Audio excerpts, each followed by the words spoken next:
Hello folks, how you doing? So I thought I would do another short interview about my thoughts on the Bay Area real estate market.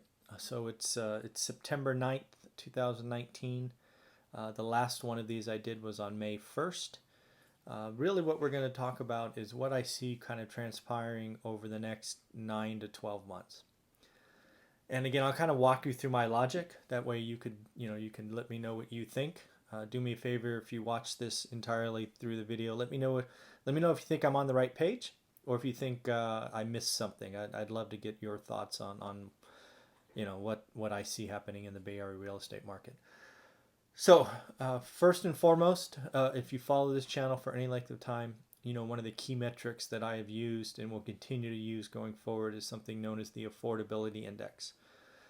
The Affordability Index, in a nutshell, kind of highlights what percentage of that population in that county can afford the average priced home. And in the Santa Clara County, where I happen to live and have lived the majority of my life, it is just unaffordable. Now, some of this unaffordability is being helped by low interest rates, right? If you go back and watch some of my other opinions on the Bay Area real estate, the one I did in February, we were like, oh, watch out, interest rate spiked, going to see a slowdown, nailed it. And then I think the one in May, I talked about a lot of investors or a lot of first-time buyers unlocking money in their RSUs and stocks, which we got right as well. So the affordability index is something I absolutely track. It's really made of two components, right? The price and then the interest rate, because again, most people buy real estate on the mortgage payment. So we have a headwind of high prices, but we are getting some assistance here in the short term with lower interest rates, right? I have heard about owner occupants getting interest rates, 30-year fixed interest rates with a 2 on it, where in February it was a high 4. So payments can be really impacted by interest rates. So we kind of have a tug and pull there. The other one is, as shared before, the Bay Area is really a dominant market for owner occupants.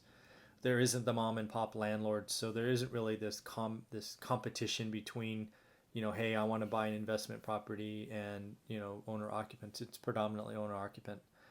But what I see happening, the big thing is confidence, right? And specifically consumer confidence, and then even more specific than that, technology confidence, right? It shouldn't go with any misunderstanding that a lot of the wealth that's created in the Bay Area and the wealth that goes from jobs into housing is because of technology, right? And most specifically for most of us, that is stock options or RSUs or are one-time windfalls from IPOs and things of that nature.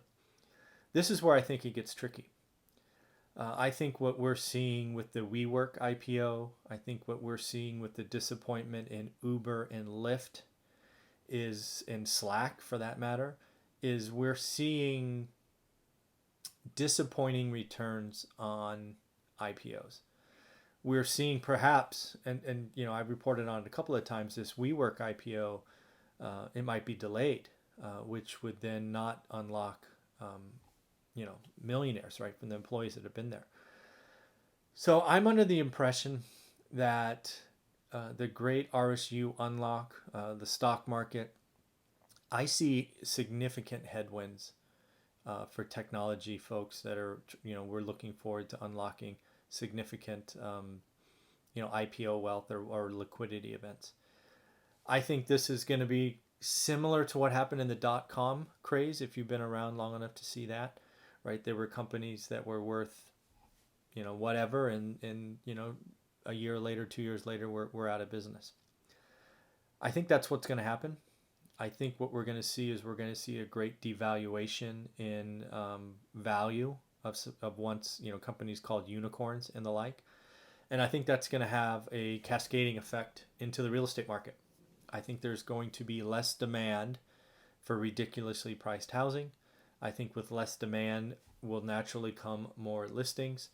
And I see price drops in the next 9 to 12 months in the Bay Area. I would not be shocked if the price drops are double digits.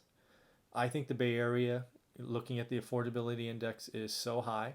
I see a great dampening of demand because the wealth that is necessary for the down payment suddenly evaporates or is cut in half if it happens. And I think this is going to impact confidence.